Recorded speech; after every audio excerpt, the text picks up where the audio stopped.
there's the NPR and PBS failure show, and I sent around to the group about late in the show where the guy, one of the guys I was interviewing, the young guy, Adam Ragusia, tried to deliberately, and this is the first time anyone deliberately tried to tank a moment or whatnot.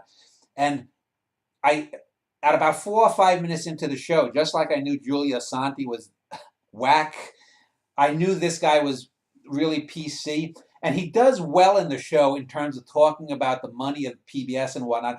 But he is so biased. He is so rigid in his viewpoints.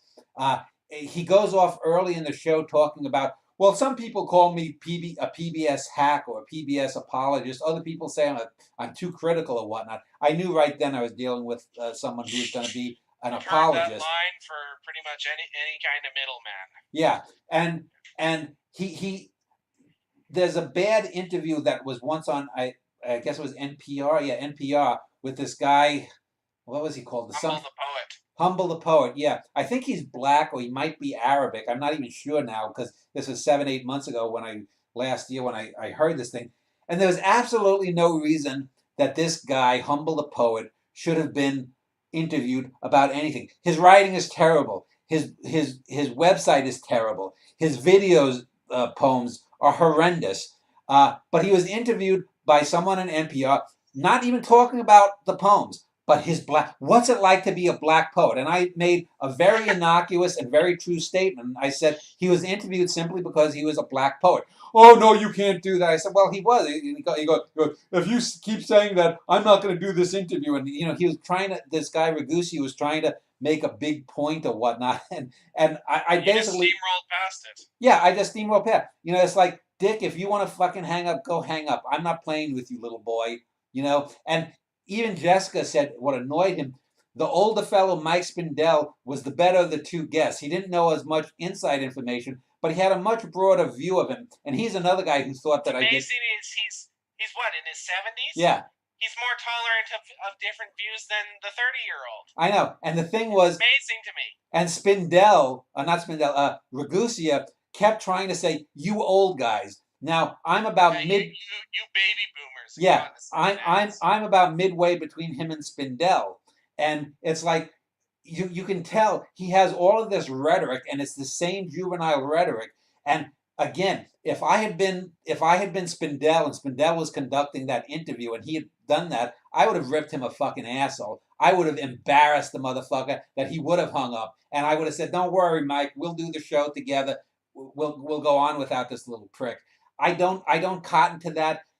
I've had to eat enough shit in my life at jobs and keep my mouth shut. On my show, on my interview show that has my name on it, you ain't gonna do that to me. You're not gonna big boy me. I'll fucking, you want to hang up, go ahead. But I just rolled past him, and you can see if you actually visually watch it, you can see he sort of like is like a little deer in headlights, and he doesn't know.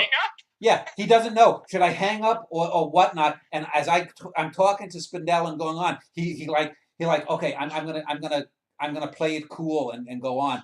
And it was just a ridiculous kind of performance. But anyway, then I did the cure. It was one of the most sickening things on the show. Probably the most sickening moment because he's in there for an hour.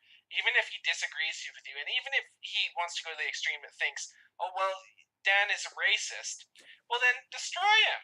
Yeah. Don't just sit there like a little boy and decide, oh, I'm hanging up if he says something I don't like. It's a ridiculous tactic, and he talks about baby boomers, but you have a whole generation raised on these PC values where if you disagree with an opinion, that means you stifle the opinion. Right.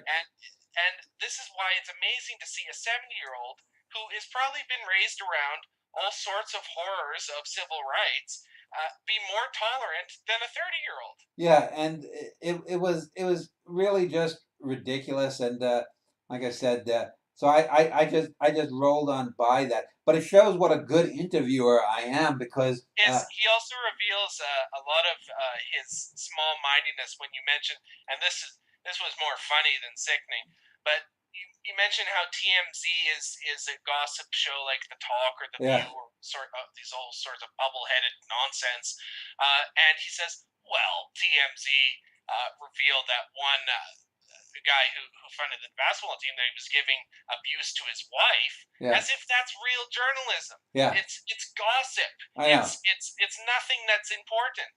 I know. And it would have, if it wasn't TMZ that didn't get that footage, it would have been on the next show. So they didn't do any real investigative reporting.